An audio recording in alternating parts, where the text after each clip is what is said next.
کاملا شهودی. فکر میکنم رالی بیس رالی بشه، یعنی بدون تریگر زدم، یعنی هیچ تریگری ندیدم، کاملا حسی بود. دوتا تو زدی؟ داداش من یه سر دارم میگم تیپی پشت تیپی، شما من دروغ میگم؟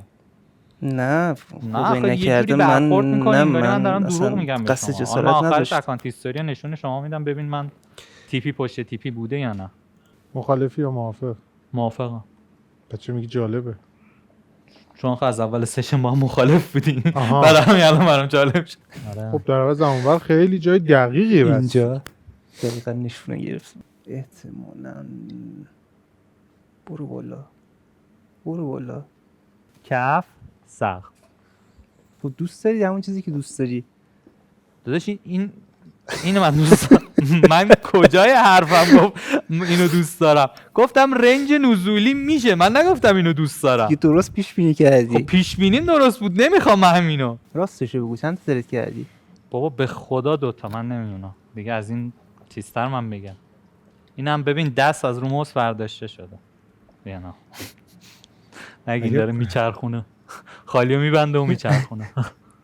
الان چیکار میکنیم؟ میخوایم توافق کنیم؟ بچه‌ها 30 دقیقه اولمون هم رد شده. اگه هر لحظه با هم توافق کنید مسابقه تموم میشه. توافق کنیم.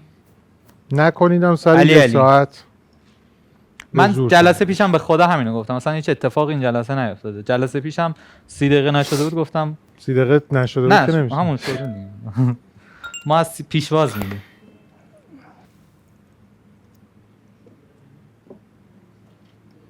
من یه بای کاشتم با استاپ، فکر کنم فعال بشه الان. روی چی؟ با چه دلیلی؟ روی داو جونز.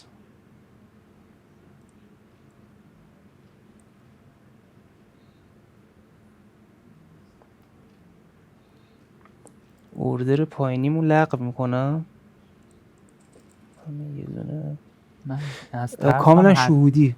فکر میکنم رالی بیس رالی بشه، یعنی بدون تریگر زدم، آفست یعنی چیه؟ هیچ تریگری ندیدم، کاملا حسی بود. ممکنه اشتباه باشه، خیلی رنجه، بیش از حد رنجه. برای ریسک فری کردن که قانون خاصی نداریم چقدر نه. بره بالا. نه.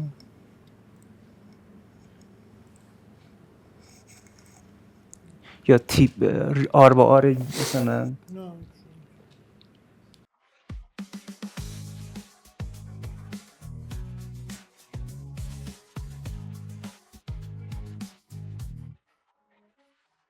چند تا معامله گرفتید تا اینجا؟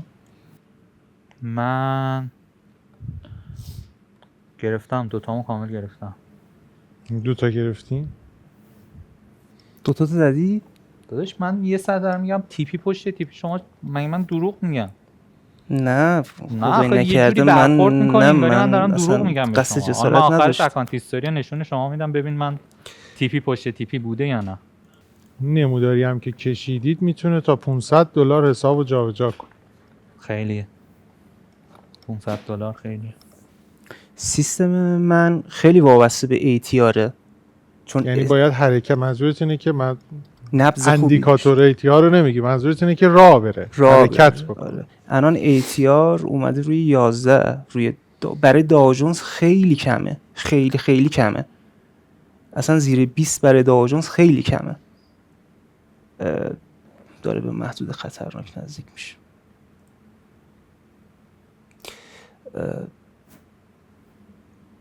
حتی 11 برای نزدک هم کمه.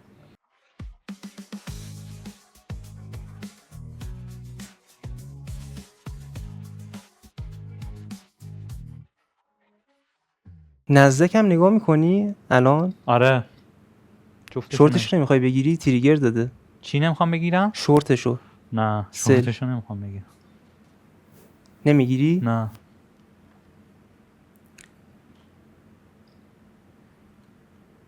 اصلا میل داری چیزی بگیری؟ یه جوریه هم قسمت بیش از حد رنجه، یعنی آخه پوزیشن الکی وارد شدنم رنج بودن توی یعنی در جایی بودن توی رنج بزرگ الزاما چیز بدی نیست. نه بستگی داره که شما استراتژی چی باشه. شما وقتی که رنج نخوای واسط مضره. نه آره من کلی دارم میگم. آره. یعنی که اگه ما میگیم سیستمی باشه اونجا نگیره اون که هیچ. یه وقت یکی تو رنج سقف و کف و پشت هم بعد میگیره خیلی آره بعد تازه اصلا اون رنج هم به نسبت سیستم تعریف میشه. شاید یه چیزی برای ما روندار حساب بشه برای یکی دیگه رنج. یکی مثلا شما 100 تا 200 تا رو رنج حساب می‌کنی یکی اون ترنت حساب. اون مقیاس دیده ربط داره. دقیقاً. مهم اینه که طبق استراتژی عمل کنی. من نزدک و شهودی بای میبینم. نزدک و شهودی بای. جالبه. مخالفی یا موافق؟ موافقم. بچه میگی جالبه. چون از اول سشن با هم مخالف بودیم. آها. بعد همین الان برام جالب شد.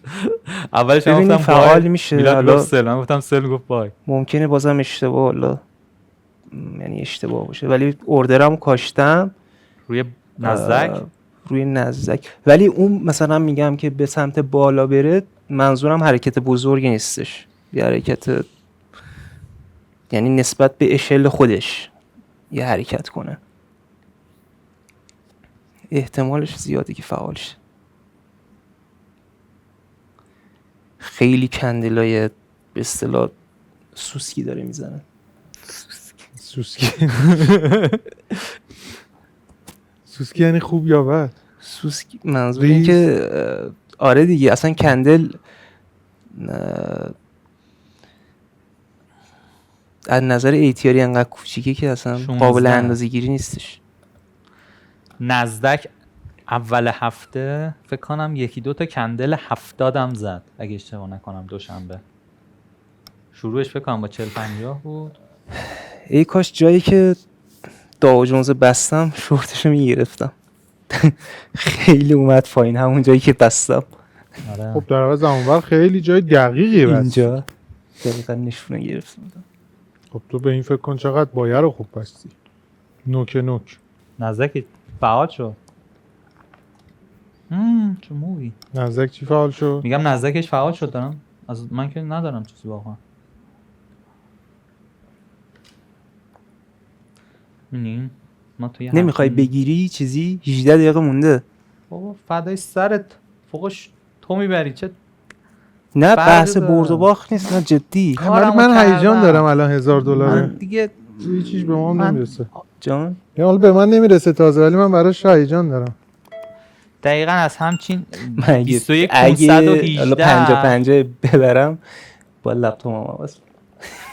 چرا برای اون؟ آره دیگه. نه هنگ آخه فقط به سخت افزار نیست، نرم افزار وقتی کرک میشه یا مشکل داره سیستمو به هم میریزه. حالا تو برو از ناسا لپتاپ بگیر باز به هم میریزه. خب اگر اینجایی که حالا مشخص کردم تریگر بده برای سل اقدام میکنم.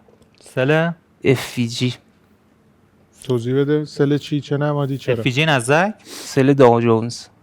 سل داو جونز نزدک هم FVG داده ها دیگه. سل داو جونز منحرف نشید، تمرکزتون به هم نریزه. وظیفه‌مو یادآوری کنم اگه 2 نفر با هم توافق کنن تموم میشه. بلند شیم. اینو میگه هر وقت بگی آقا بلند شدی. خیلی سخته برای رنج نزدک رو میبینی؟ مواقع کف یه پلن ساخت. کف سقف. خب دوست داری همون چیزی که دوست داری. داداش اینو من دوست دارم. من کجای حرفم گفت اینو دوست دارم؟ گفتم رنج نزولی میشه، من نگفتم اینو دوست دارم. یه درست پیش بینی کردی. خب پیش بینیم درست بود، نمیخوام من همینو. به من دوشنبه رو بدید. شما دوشنبه رو من بده.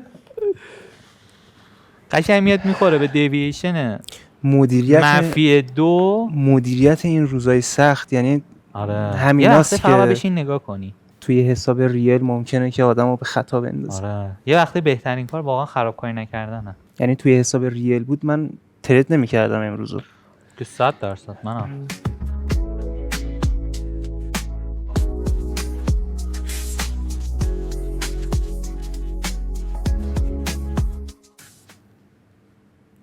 من چرا شاید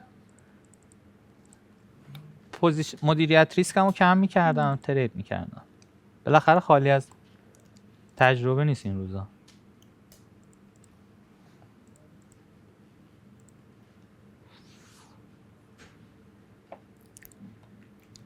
کلا نزدک رو به پایین میبینی؟ نه گفتم دیگه رنج.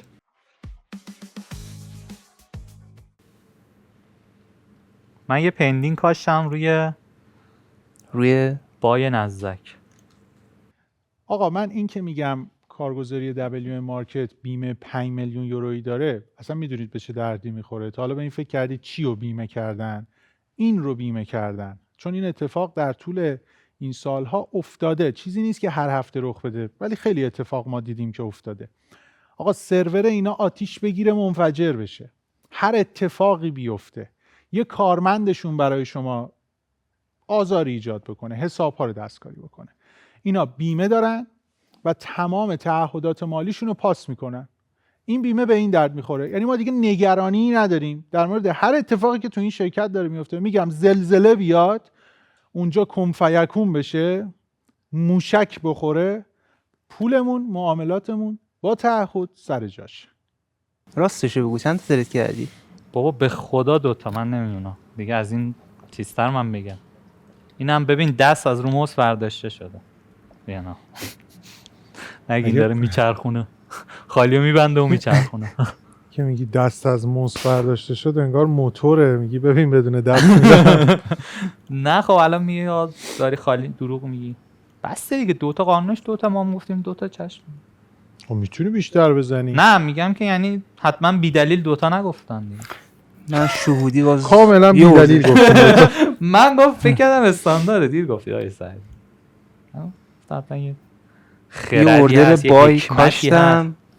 چی شده؟ روی نزدک. بای روی نزدک؟ شهودیه، هیچ تریگری ندیدم. همینجور دیگه داری چپ و راست شلیک. چون میگم این روزو من امکان نداره ترید کنم روی حساب ریلم، فقط شهودی. یعنی فکر میکنم که اونم میگم الان اذیتت نمی‌کنیم، بعد در مورد شهوده صحبت میکنیم، چون میدونم مفصله. الان بخوای توضیح خیلی دیگه بدی یه ذره. اگر بخوام برای مسابقه چیز کنم بعد مثلا انعام ببندی چجوریه؟ حساب نمیشه ترید؟ چرا؟ حساب میشه؟ تو بالاخره گرفتی، ریسکشو پذیرفتی. هر جا دوست داشته باشید صلاح بدونید میتونید ببندید. من معامله‌ام ریسک فری کردم.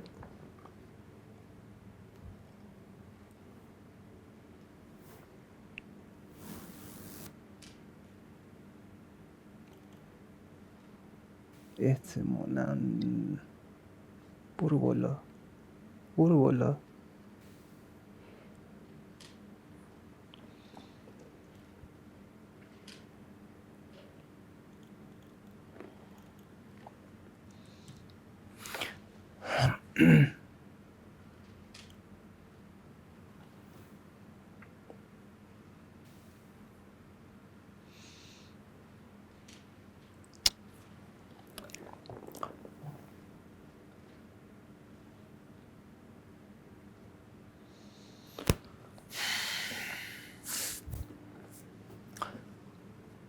ده دقیقه مونده. 10 دقیقه مونده. بازم بلند شین. توافق کنید میتونید ببندید. بازم من که داشت نیم ساعته دارم میگم بلند شی، من فقط دارم شما رو نگاه میکنم.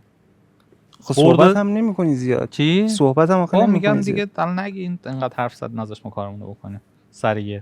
10 دقیقه هم 10 دقیقه ممکنه. آخه من بحث یعنی انقدر تو سودی؟ نه اصلا اونقدر که تو سود نیستم. من از کجا میشه؟ من 4 تا گرفته باشم. 4 تا شاید دروغ گفته باشم. آدمی زاده بالاخره یه بار اینوری حرف میزنه یه بار اونوری. بحث اینه که آدم کار خودشو که میکنه و بلند شه. نظر منه. یه موو مارکت مال ماه آقا میلاد، همش که مال ما نیستش حقیقتا، یه بخشش هم مال بقیه است. من ترجیح میدم اون چیزی رو بگم که مال خودم باشه. حالا قسمت هم بود، ریسکیش نمی‌کردم. قسمت نبود که هیچ. پوزیشن گرفتی دوباره؟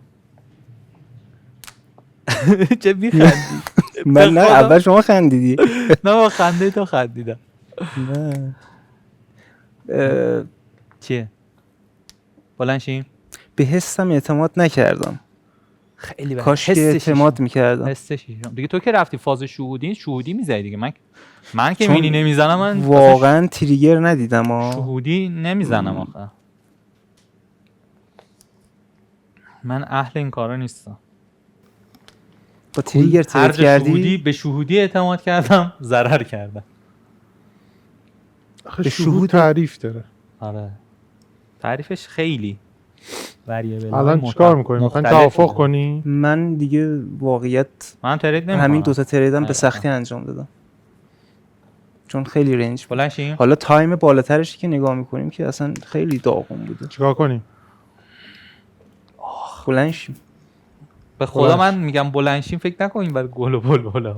تو ترسیدی؟ نه آخه حس میکنم الان باور کن من اصلا چرا؟ نتیجه رو چیز دیگه میخواد فکر بلند می‌کنم. شید بگی. بلند شیم. بلند شیم. بلند شی. دیگه معامله اونجوری منظور باز- بلند شیم یعنی نه داداش معامله بازداری ببندی. من باز ندارم. من چیزی هیچ. باز ندارم. بسم الله. خدایا. تمام. ان دست باید بدیم یعنی که نه میخواین دست بدی. دست جناب بدیم. سدین من یه جوری نگاه که اخلاق کنم حرفه‌ای یه چیز دیگه شما است. خیلی برنده و بازنده آقا تبریک میگم. تمام. تمام. اوکی. انشالله که هر کی تمام. قسمتش خب تمام. توافق کردم بالاخره. یه بار ما تو دوئل دیدیم توافق کردن. البته 6 دقیقه زودتره ولی بالاخره این من که- قانونمون هم استفاده شد. بشین آها، آقا درست. وایسا. نمی‌خواست. فکر کنم. بعد بریم ببینیم کیبورد چی شد. $1000 الان مال کی شد. خب اومدیم. من واقعا هیجان دارم. خودم روز اول فکر نمی‌کردم اینقدر هیجان داشته باشم. عزیزان دوستان از راه‌های دور و نزدیک به خاطر هیجانش اومدن از استودیوهای بغل. جفتتون بین 10,000 و 11,000 خودتون ایده‌ای دارید کیبورده، یعنی اون چیزی که کشیدید تعیین کننده شده به شدت. اختلاف حسابتون زیر $500، یعنی دقیقاً اون چیزی که کشیدید تعیین کننده است. گفتیم فکر کنم یه جاش گفتیم فکر می‌کنم امروز تعیین کننده باشه. من فکر می‌کنم رقیب سخت کار در آورد. شما چی؟ من خب با توجه به اینکه روز سیستم من نبود الان سیستمت درست شد نه؟ الان کاملا درست شده. همه چیش اوکی شده. تسکبارش اومده همه همه چی. چی درست شد. فکر میکنم آقای صالحی برنده بشه. شما چی؟ گفتم نتیجه. بچه‌ها حسابتون آقای شاه محمدی $10,520، آقای صالحی $10,916 میمونه. نمودار پرینت شده. دیگه مشخص شد. بعد جالب کاملا برعکس هم کشیدید، یعنی یکی درست کشیده. یعنی یکی 500 تا میبره یکی هیچی نمیبره. آره. آقای شاه محمدی متاسفانه اشتباه کشیدید. آقای صالحی شما $500 اونجا. محصل حساب آقای صالحی 11,416، آقای شاه محمدی 10,520. آقای صالحی شما برنده $1,000. خیلی متشکرم. این مبلغ و این چک دست شما درد من نکنه. خودم این چک‌ها رو خیلی دوست دارم. این خدمت شما. فقط خیلی تا ممنون. نشه بذار تو جیبت. چشم حتما یکم همینو میبرم. سخته، همینو ببر. از اون سوراخ کوچیکای بانک باید بدی تو. چشم اطاعتم. مبارکت باشه. ممنون متشکر. دست شما درد نکنه. دست همه عوامل و دست رقیب بزرگوارم واقعا حرفه‌ای. این دیگه واقعا برای من توئه دیگه. بگیر. اولش هم گفتم فارغ از نتیجه به واسطه یه شناخت دورادوری که دارم میدونستم که واقعا جایی دارم ترید میکنم که یک حریف خیلی قوی و واقعا باعث شد من استرس یه بگیرم. ذره واقعا سیستمت به هم ریخت. آره. جلسه قبلی من اصلا استرس نداشتم. واقعا این حریف باعث شد که من استرس بگیرم ولی خب کنترل شد خدا رو شکر. حالا در صورت مبارکت باشه. ممنون متشکرم. شما لطفاً. برنده شما. هستی. صحبت داریم رو اونایی که شهودی زدی. کاملا هم درست دیده بودی یا انگار هی استرس ولی- دستکاریش کردی. آره خیلی مخلصی. دیگه. قربونت ممنون بشم. مبارکت باشه. مرسی. ممنون. قربونت بشم. سلامت باشی. بسیار خب بریم حالا یه مصاحبه با بچه‌ها داشته باشیم ببینیم امروز چه کردن، چی کار کردن، چی جوری شد. خب ببینیم چی شد. شما هم که $1,000 رو بردی. چه خبر؟ چی شد؟ صحبتی ندارین با هم با من؟ والا چی بگم؟ چطور بود آقا؟ تو سیستم ترید داد والا آره سیستمم که تقریبا داد، ولی من اونو نگرفتم و دلیلی هم که واقعا نگرفتم این بود که خب هم به خاطر یعنی به خاطر فینال واقعا استرس هم بیشتر از سری قبلی بود و اینکه فکر میکردم خیلی رنج تر از این باشه نزدک، یعنی اون دیدی که اون رنجی که در مورد نزدک فکر میکردم و فکر میکردم داو جونز موو قوی تر و بیشتری داشته باشه برعکس شد.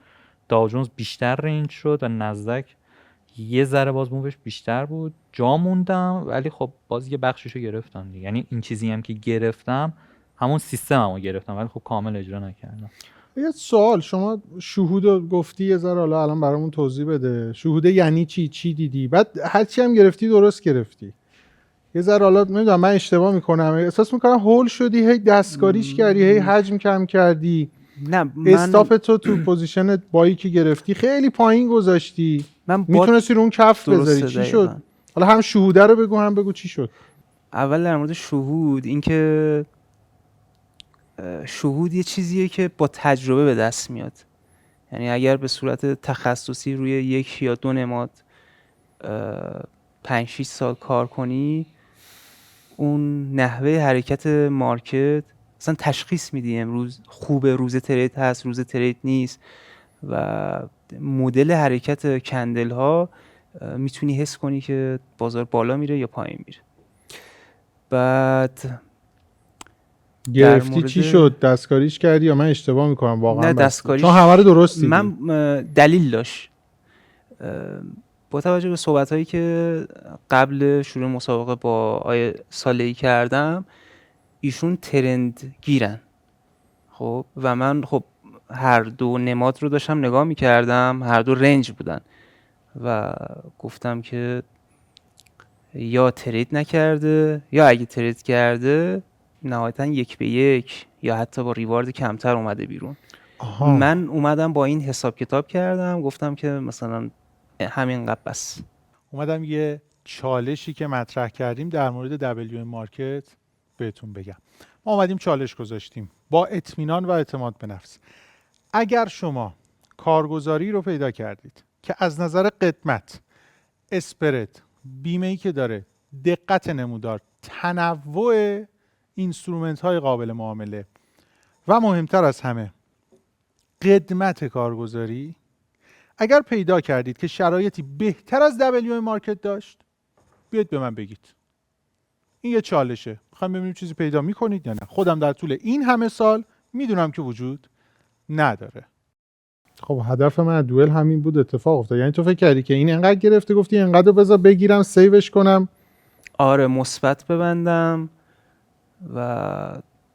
ولی خب هر چی دیدی درست بود. یعنی جفتشو خب بعدش هم دیدیم. آره از عمدم استاپا رو گشاد گذاشتم. اگه استاپا رو تنگ‌تر می‌ذاشتم ریوارد بهتری می‌گرفتم. آره. و اینکه حجمم کم کردم. من برعکس یه جا که یعنی کارم تموم شد گفتم اگه بیشتر از این گرفت واقعا میشه جونش. اصلا یعنی اصلا ذهنمو نبردم که الان میلاد میخواد چی کار بکنه. تو من الان این چیزی بود که اگه یه روز عادی هم بود همین کارو تقریبا میکردم. پس اگه تونسته واقعا بیشتر از این بگیره دمش گرم.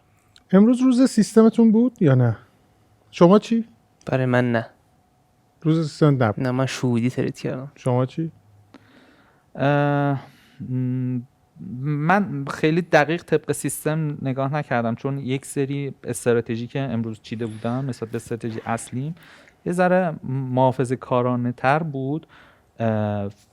میگم بررسی نکردم، فکر میکنم که تیپی نمیشد، یعنی با یه اختلاف چند چیزی تیپی نمیشد ولی تقریبا بود. میگم برخلاف انتظارم، برخلاف بررسیام، خیلی عجیب بود ولی بود، تقریبا بود. بهمون بگید کجا دروغ گفتید که بعد ببینیم روهای صالحی تاثیر گذاشته یا نه. من فکر میکنم 2 جا دروغ گفتم که گفتم که ترید کردم در حالی که ترید نکرده بودم. خب اون یکی جاش کجا بود؟ هر دوش همین بود. هر دوش آره ترید. چرا تاثیرت گذاشت؟ برداشتی کردی یا مثل دفعه قبل که خانم علیزاده میگفت کلا ایگنور کرده بودی؟ نه اصلا این که مثلا میگم یه جا گفتم چه جالب، گفتی چرا؟ گفتم یه بار شد که هم نظر بودیم، تا اون لحظه همش خلاف نظر بودیم. یعنی من میگفتم بای، ایشون میگفت سل، من گفتم سل، ایشون میگفت بای. اصلا پوزیشن ورودم هیچ ربطی به دیتا هایی که حالا میلاد جان میداد، چه حالا مستقیم میداد یا دروغ، اصلا ربطی نداشت. کاملا طبق سیستم خودم کار کرد. شما کجا دروغ گفتی؟ من پوزیشن ها رو خلاف گفتم، مثلا سل گرفتم گفتم بای، چون میدونستم که یه سری کی لول بودن اونجاها، بعد میدونستم که دقیق استراتژی رو نمیدونستم حقیقتا، ولی گفتم شاید با این کی لول ها بخواد کار کنه و چه توی اوورنایت چه توی مثلا کی لول هایی که میدونستم میلاد بررسیشون میکنه، گفتم شاید بتونه تاثیر بذاره. بسیار خب، خیلی ممنون اومدید. شما مبارکتون باشه. ممنون، دست شما بچه‌ها که شما هم در عمل به نوعی برنده هستی چون داری کار شما میکنید لطف دارید و برنامه ما رو قشنگ کردید. مرسی. سلامت ممنون. باشید. دست شما درد نکنه. صحبت پایانی چیزی هست همون بگید، راحت بشید. والا اول که دوست دارم یه تشکر از تیم شما و حالا اسپانسر مجموعه و همه کادر، واقعا دستشون درد نکنه. اینجا فکر می‌کنم حدوداً 10-12 نفرن، زحمت زیادی کشیدن واقعا. آره. بیشترن، بعضیشون نمی‌دونم. آره، حداقل چیزی که دقیقاً ما داریم می‌بینیم. حالا پشت صحنه هم طبیعتاً بیشتر واقعا زحمت کشیدن. دمشون گرم، دستشون هم درد نکنه. و اینکه واقعا بخوام یه چیزی بگم، همون دوست دارم 2 تا حرف زدم، اون حرفا رو تکرار کنم. یکی اینکه استراتژیتون رو کار کنین و اصلا به نتیجه فکر نکنین. استراتژی درست نتیجه خوب براتون میاره. و 2 اینکه اگه الان تو مسیر تریدتون 10%، 20%، 30%، هر چیزی که هستین، اصلا مهم نیست، نه خودتون رو با بقیه مقایسه کنین و اینکه ادامه بدین. این ادامه دادن قطعاً شما رو به 100% تون و اون نتیجه دادن میرسونه. تو حالتی شما به اون 100% نمیرسید که خودتون نخواین اونو به 100% برسونید، رها میکنید. آره دقیقاً، شما رها میکنین، دیسیپلین ندارین، نمیدونم اون نظم رو ول میکنین، لایف استایلتون رو به هم میزنین، چه میدونم توی بحث فنی حالا هزار تا اضافه کاری میکنین. کی این کار رو میکنه؟ خودتون. یعنی اگه خودتون به خودتون متحد باشین و ببرین جلو، حتما به اون 100% میرسین. من از همین 2 تا نکته واقعا درسایی که من خیلی واسهشون هزینه دادم. شما چی؟ صحبت پایانی چیزی دارید؟ صحبت خیلی کاملی و امیر حسین جان انجام دادن، منم باشون هم نظرم. نه صحبتی دیگه ندارم. ممنون، مرسی. امیدوارم موفق باشید و جای دیگه ای دوره ابتکار ببینید. چشم، ممنون، متشکرم. توی این قسمت بحث شهود پیش اومد. یکم بازش بکنیم چون سوء تفاهم در موردش زیاده. به نظرم 6 سال با یک سیستم مشخص روی یک نماد باید کار بکنید تا بهش برسید. ببینید این که من چقدر سود کردم، بعد حالا این بسمه و حوصله ندارم و یا اوکیه و خوبه و اینا نداریم. رو کاغذ بله به نظر چیز خوبی میاد که آقا این رفت، من ریسک فریش کنم دیگه، به من ضرر نمیزنه که، اما در عمل اینجوری نیست. معمولا مقیاس دید یک سیستم بزرگ باشه، تریل بهتره.